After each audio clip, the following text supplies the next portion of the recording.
Let us say students now equivalence relation, because the question is asked on the equivalence relation, prove that the relation given is equivalence or not.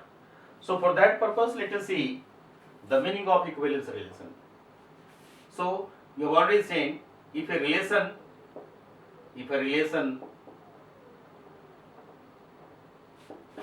R is reflexive, symmetric and transitive,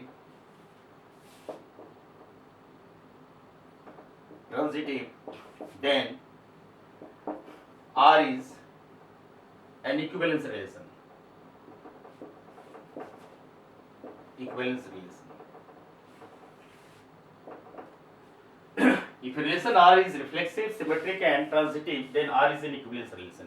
यानी कोई भी relation reflexive है, symmetric है और transitive है, तभी उसको हम इक्विवेलेंस रिलेशन कहेंगे। अब आप इसको समझने के लिए आपको बड़ा इंटरेस्टिंग एग्जांपल मिलना चाह रहे हैं यहां से। जैसे इस ब्रदर ऑफ एक रिलेशन हम तैयार कर लिए आर, ये रिलेशन हमारा आ रहा है। अब क्या होगा, in the set of human being, हमारा जो सेट है, सेट ऑफ ह्यूमन बीइंग्स है, इज ब्रदर ऑफ। तो आप देखिए हम डायरेक्ट फास्ट तरीके से समझाना चाहते हैं, रिफ्लेक्सिव पहले लेते हैं। ए रिलेटेड टू ए, यानी ए क्या है, every person is brother of its himself, अपने आप है, हम कह सकते हैं, ऐसा कोई बात नहीं है, कोई भी ऐसे इसमें दो राय नहीं है, इसीलिए हम खासकर ब्रदर का एग्जांपल लिए। इस तरह सिमेट्रिक में है, सिमेट्रिक में क्या है कि जब ए बी का भाई है, if A is brother of B, this implies B must be brother of A, B भी ए का भाई होगा। इस तरह से ट्रांजिटिव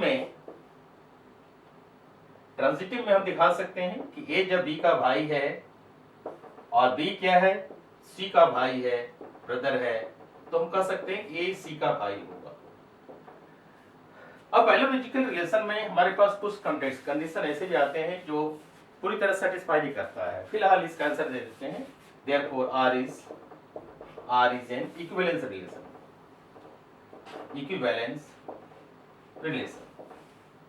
कुछ ऐसे रिलेशन हैं जो कंट्रडिक्शन पैदा करते हैं। जैसे आप ब्रदर की जगह पर आप फादर ले लीजिए, तो आप कह सकते हैं A is father of A. अब A is father of A आपको सुनकर बड़ा आश्चर्य लगेगा। दूसरा है कि A is father of A B is father of A, ये गलत होगा, यानी ये रिस्ट्रिक्टेड रिलेशन है। कुछ ऐसे रिलेशन होते हैं जो रिस्ट्रिक्टेड होते हैं, यानी वो रिफ्लेक्सिव भी नहीं होगा, सिमेट्रिक भी नहीं होगा, ट्रांजिटिव भी नहीं हो सकता है। इसलिए बड़े गौर से इसको विचार करना है। हम आपको जस्ट एक नॉलेज पॉइंट ऑफ व्यू से इसको समझाए। अब हम आपको एक एग्जांपल ले रहे हैं जिसमें इक्विवेलेंस रिलेशन के बारे में जानकारी हम लेना चाहते हैं। जैसे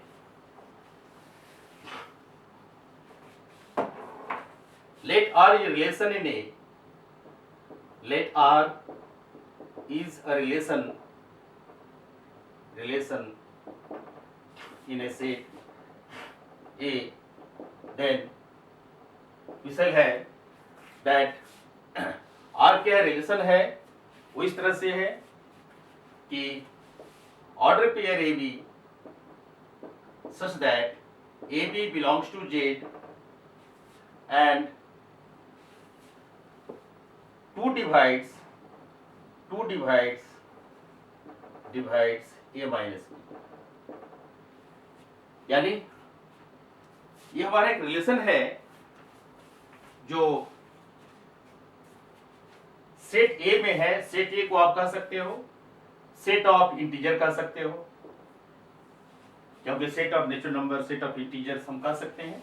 तो ए को यहां पर रिप्लेस कर रहे हैं, इंटीजर कर दिया, यानी जेड क्या है, सेट ऑफ इंटीजर है। इसमें दो एलिमेंट ए और बी लिया गया है। इस तरह से लिया गया है कि इनका ऑर्डर पेयर ए बी इस तरह से एग्जिस्ट करता है कि ए और बी को डिफरेंस जो है, ए और बी का डिफरेंस 2 से डिविजिबल है। अब आप देखिए एक एक करके हम चलते हैं कि ये रिलेशन इक्विवेलेंस है कि नहीं है। तो आप देखिए पहला रिफ्लेक्सिव को देखिए, बहुत शॉर्ट एग्जांपल आपको दिखाने जा रहे हैं। 2 डिवाइड्स a माइनस ए, ये सही है कि नहीं है, तो आपको क्लियरली पता चलेगा कि यस इट इज करेक्ट। तो आप कह सकते हैं कि a belongs to r, a belongs to r, so reflexive हो गया। इस तरह सिमेट्रिक में आप क्या देख रहे हो, a 2 divides a minus b, यदि 2a माइनस, यहाँ डिवीजन प्रायोरिटी है, प्लस माइनस से मतलब ये डिवीजन होना चाहिए, यानी रिमाइंडर 0 होना चाहिए। 2 divides a minus b, this implies 2 also divides b minus a। हम आपको पहले बताया कि यहाँ पर रिमाइंडर प्रायोरिटी में है और साइन का मतलब नहीं है। 2 divides b minus a also symmetric. इस तरह से ट्रांजिटिव में आप चले आओगे तो ट्रांजिटिव में देखोगे if 2 divides a minus b and 2 divides b minus c, तो आप देखिए दोनों को आप सम ले लीजिए, a minus b और b minus c का सम ले लीजिए।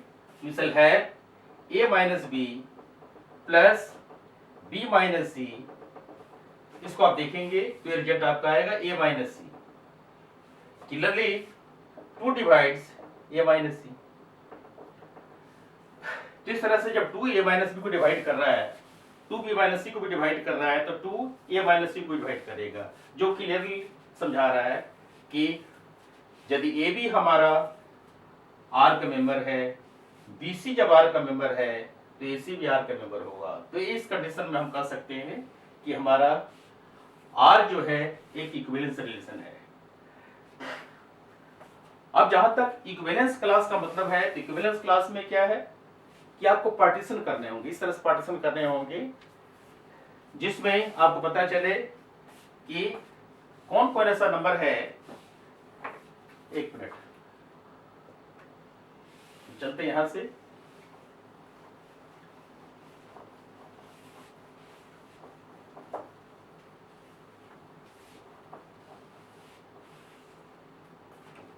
Equivalence class A, equivalence class A क्या होगा, is equal to x such that x is related to a, x is related to a, और हमारा x क्या है, x हमारा है integers, x related to a होना चाहिए। अब इस हिसाब से यदि हमारे पास इक्विवेलेंस रिलेशन नहीं है, x minus a is divisible by 2, जैसा पहले हमने देखा x माइनस a और 2 डिवाइड्स x माइनस a, इस तरह का कॉन्सेप्ट है, क्योंकि हम इक्विवेलेंस क्लास इक्विवेलेंस रिलेशन भी डिस्कस करते हैं। तो इक्विवेलेंस रिलेशन हमारा है, उसी को डिस्कस कर रहे हैं, क्योंकि इक्विवेलेंस रिलेशन है तो 2 डिवाइड्स x माइनस a।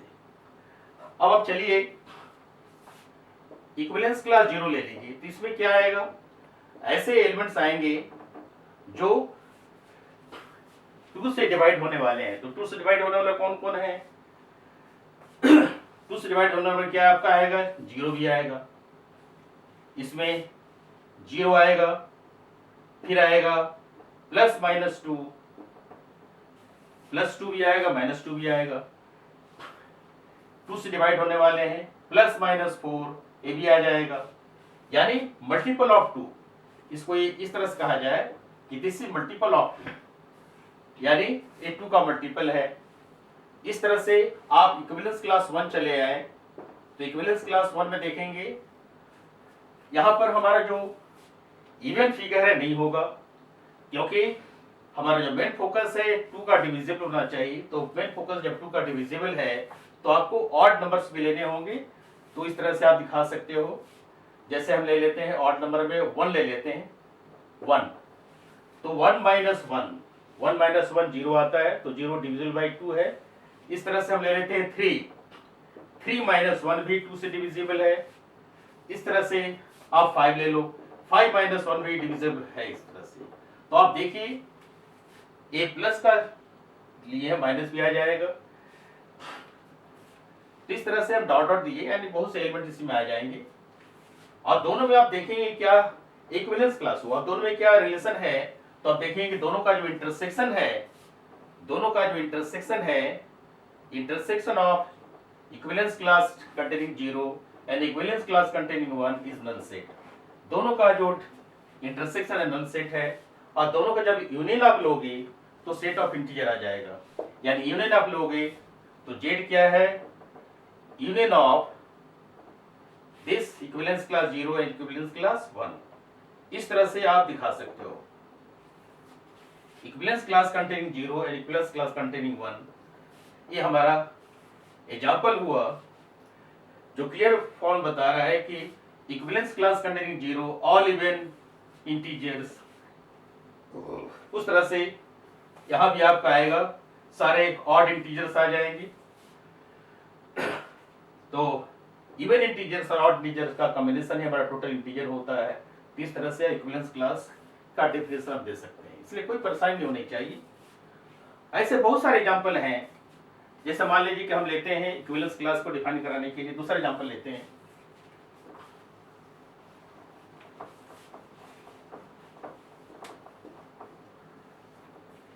जैसे मान लीजिए कि हमारे पास एक ट्रायंगल का सेट है, let A is the set of triangle, the set of triangle. ये ट्रायंगल का सेट है और इसमें एक रिलेशन आप ले लीजिए congruent to x is congruent to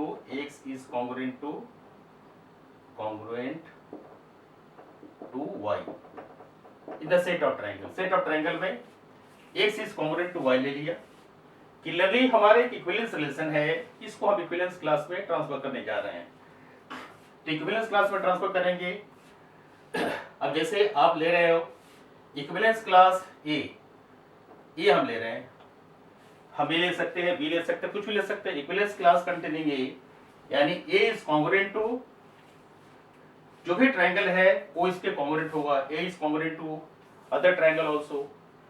इस तरह से बी है, यानी the triangle is congruent to A, equivalence class B लेंगे, the triangle is congruent to B. इस तरह से कॉन्ग्रुएंसी भी सेटिस्फाई करेगा, हम इसको समझा सकते हैं। तो ऐसे केस में आप देख सकते हो, इसको आप समझा सकते हो कि this is the set of all triangle, the set of all triangle of A congruent to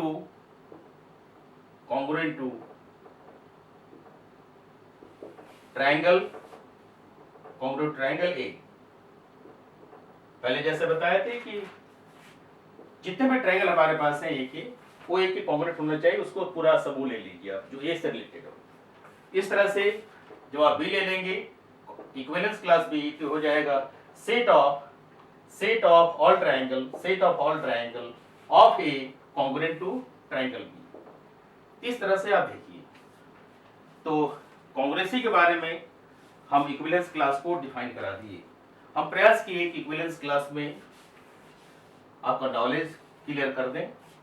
तो हमको लग रहा है कि ये क्लियर हो गया होगा। और जैसा आप देख रहे हो कि इक्विवेलेंस क्लास तभी डिफाइन करते हैं जब इक्विवेलेंस रिलेशन हमारे पास हो। तो ऐसे स्थिति में आप इसको क्लियर कर सकते हो। और नेक्स्ट लेक्चर में हम देखेंगे कुछ एग्जाम्पल जिससे आपको क्लैरिफाई कर दें कि रिलेशन रिफ्लेक्सिव कब होगा, रिलेशन सिमेट्रिक कब होगा और रिलेशन ट्रांजिटिव कब होगा। तो इस एग्जाम्पल से आपका ये पूरा टॉपिक खत्म हो जाएगा। बाइनरी ऑपरेशन भी था जिसको हटा दिया गया है। तो हम लोग का फोकस एरिया सिर्फ इस चैप्टर में यही है कि ऐसा रिलेशन जो रिफ्लेक्सिव है, सिमेट्रिक है और ट्रांजिटिव है। इसके बाद हम एक्सरसाइज में जो क्वेश्चन उसको लेकर चलेंगे और हिंट से समझाते चले जाएंगे ताकि आप खुद कर सकें। Thank you.